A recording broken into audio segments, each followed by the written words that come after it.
रुद्राक्ष शिवलिंग दर्शन करवा आ सेनाथी बन्या छे महादेव કેટલા 31 લાખ रुद्राक्ष। तो विद्यार्थीओने અમે વિશેષ નિમંત્રણ આપીએ છીએ। વૃદ્ધો માટે વ્યવસ્થા કરી છે કે માવતરો આવે તો એ ઉપર ચડીને પોતે લોટો ચડાવે તો રાજી થાય એના માટે લિફ્ટ રાખી છે। બાળકો માટે શું રાખ્યું છે? મેડિકલ છે। આ 3 દિવસ પહેલાનો પ્રયોગ શરૂ કર્યો અમે બેનના ભાઈના દીકરીના બર્થડે હતી તો 5-5, 7-7 સ્કૂલ દરરોજ જઈને શીખવાય બાળકો આવે એ ખૂબ સારી વાત।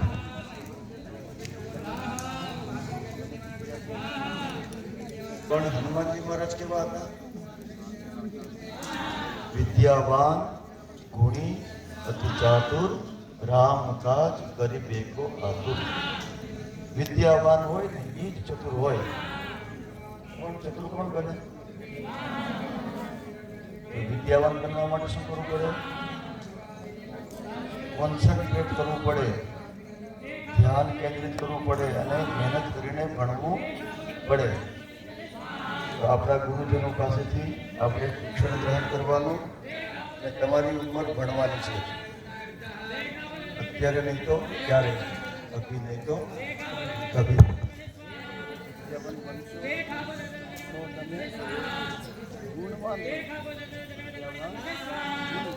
અને ચતુર કોને કહેવાય? શાણો વિદ્યાવાન ને ગુણી હોય એને જ કહેવાય।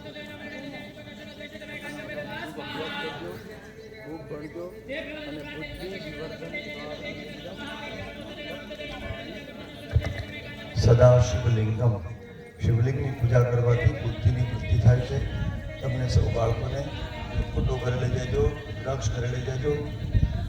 સૌને ઓમ નમઃ શિવાય, જય માતાજી, જય શ્રી કૃષ્ણ, જય જલારામ બાપા।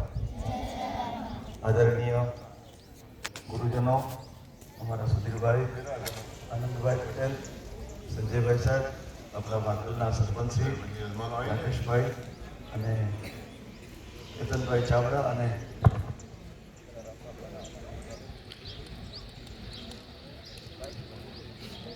તમે ઘણા જ ભાગ્યશાળી છો। આપણા પટક કાકાની અસીમ કૃપાથી તમે આટલી ઉંમરે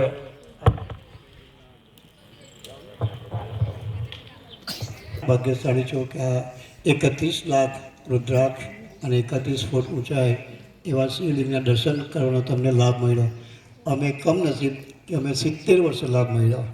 તો કૃષ્ણ કનૈયા લાલ કી જય। ભાગ્ય વિના નર પાવત નહીં। વિશ્વવિખ્યાત ભાગવતાચાર્ય પંકજભાઈ વ્યાસનું સાનિધ્ય અને 31 ફૂટના મહાદેવ। આવી ઘટના તો પૂર્વનું પુણ્ય, પણ હમ લેટ નહીં, જાગ્યા ત્યારથી સવાર તો આપણે ભગવાનનું દર્શન કર્યું, ધન્ય થયા। ત્યાં આરતી થાય છે તો કરી આવ્યા। સ્વામીજીને કારણે, ગુરુજનોના કારણે અમને દર્શનનો લાભ મળ્યો એમ કહેજો। જય સ્વામિનારાયણ। ઓમ નમઃ શિવાય। ભગવાન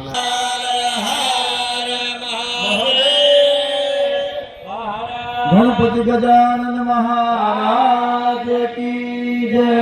કૃષ્ણ કનૈયા ઊંચા કરી, કૃષ્ણ કનૈયા લાલ કી જય। અંબે માત કી જય। સિયાવર રામચંદ્ર ભગવાન की अपने अपने मात पिता की जय। ऊंचा करो, भारत माता की जय।